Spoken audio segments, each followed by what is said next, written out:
So we're going to work on using Hubud flow to work on our locks. Right? So we're going to use, I'm going to show you some different entry points in the lock. So the first entry point is here, from the parry here. So one of the things to point out about the idea is when we do this stuff where he's reaching in, right, and I'm going to parry it, I'm going to do this gun into his hand, it's probably not off of a punch. Right? Because if he's punching, my ability to parry it is possible. Really parry it and redirect it to my hand, maybe. But but if he's reaching to grab me, now I really got the time, because the grab tends to be committed. The punch is going to snap back, right? As soon as he feels the parry, he's probably already going to be pulling back. So I'm not likely to get this. I'm also not likely to be able to catch the hand if he's pulling back. If you're punching and pulling back, and I try to catch the hand. So one of the things Dale used to actually have us do was to follow the hand back in. So if you did the jab, right, and you were retracting, you follow the hand in and you come to do the locks here as opposed to getting right here. I'm getting off topic as I'm having flashbacks. But if you think of it as a grab, then it's more committed and it's more likely to stay there. I'm more likely to be able to get this shot onto it, my elbow onto his hand, and maybe start going into locks. But we're going to try to Hubud. But know that once again, it's Hubud for some energy, but it's not meant to be a punch because the punch would retract. But I'm going to parry it and bring it into my elbow. Okay, that should hopefully open his hand a little bit. I'm grabbing the knee of the thumb, and we'll slide in for the first wrist lock. You could just take it from here. You can go here, right? First wrist lock, in, out, and then I'll just go back into Hubud flow. So he can do it. Boom, go into the first wrist lock, push it into my groin, pull it out, and then come back and go back into flow. Okay, so that's number one. It's just to get this idea to get to the wrist lock. But if you want to play around with your flow, you can go into some more flow. We're not going to do that right now. So I'm just saying if you want to, if you have it and you want to play with it.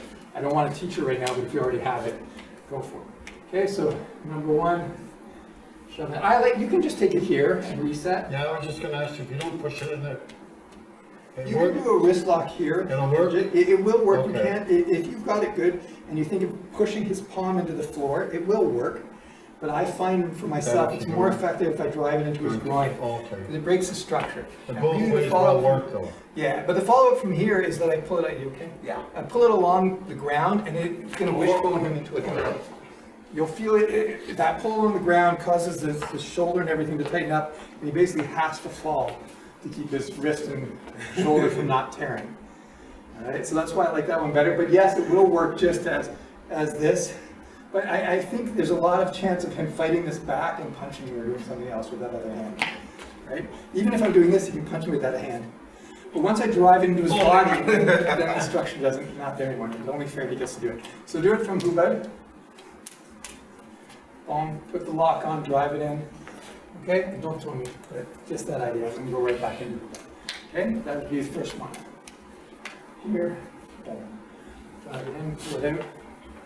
Go back. Drive it in, pull it out.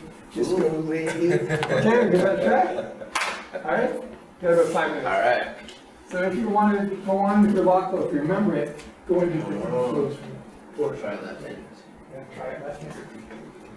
And then eventually there's different entries, right? It doesn't always have to be the entry from there. I can take my entry from here. I can go into the arm bar and go back in, right?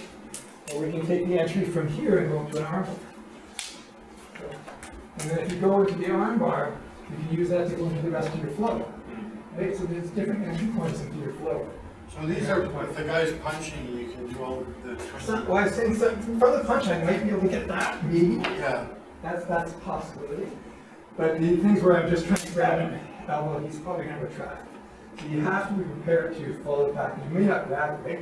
I feel a hit, he pulls it away, I got to follow it back in. Then I can get the block, maybe. Sorry. Okay.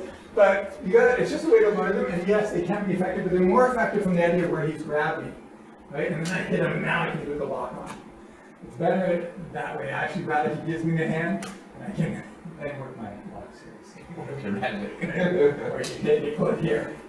You can work your lock series from a grab as opposed to trying to do a punch out of the air and try to get it to lock. It's going to be very hard.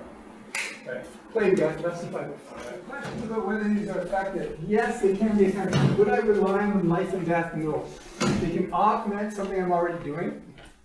Or you can use it at a point where you want to control somebody, but you don't feel like your life is at risk. Okay? So they can augment, like, if I'm going to punch Brian anyways, if he's grabbing me here and I'm going to punch him, I can put the wrist lock on as I punch him, but I'm relying on the punch. as opposed to relying on the wrist lock. The wrist lock is amplifying my punch. Right? You get the idea, as opposed to relying on this. When I would rely on this is this, if it's Brian, we're at a party, he's gotten a little bit drunk, and he's like, you motherfucker, you always slapping my fucking belly. And I'm like, hey man, when you're not drinking, you can that's when I might use it, right? Because it's not necessarily justified to hit. So I saw this recently on somebody else's video, one of the videos where they're showing Bushido stuff, right? And it's one of the ones where the guy grabs your wrist, right? And so they show the guy doing this, the counter where he's going to pull up into a wrist lock, and he's going to do one of these kind of things, right? And so the guys are showing this Bushido, the guy grabs his wrist, he punches him in the face, bomb! He just goes like, so what the fuck, why are you trying to learn how to do this? Well, because maybe it's not justified at that point. Somebody's coming up here in a shopping mall, the guy's grabbed you, wham! Maybe for you it is justified if somebody grabbed your wrist, that's true. But maybe you look over and you're like, hey man, what's going on? Like, why are you grabbing on some, there's a reason to have locks.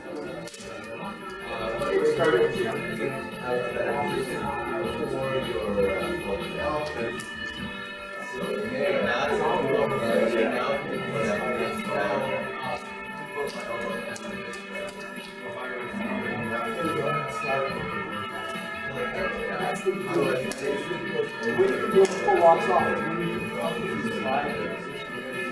Yeah. It's not that this fucking thing, it's a flow.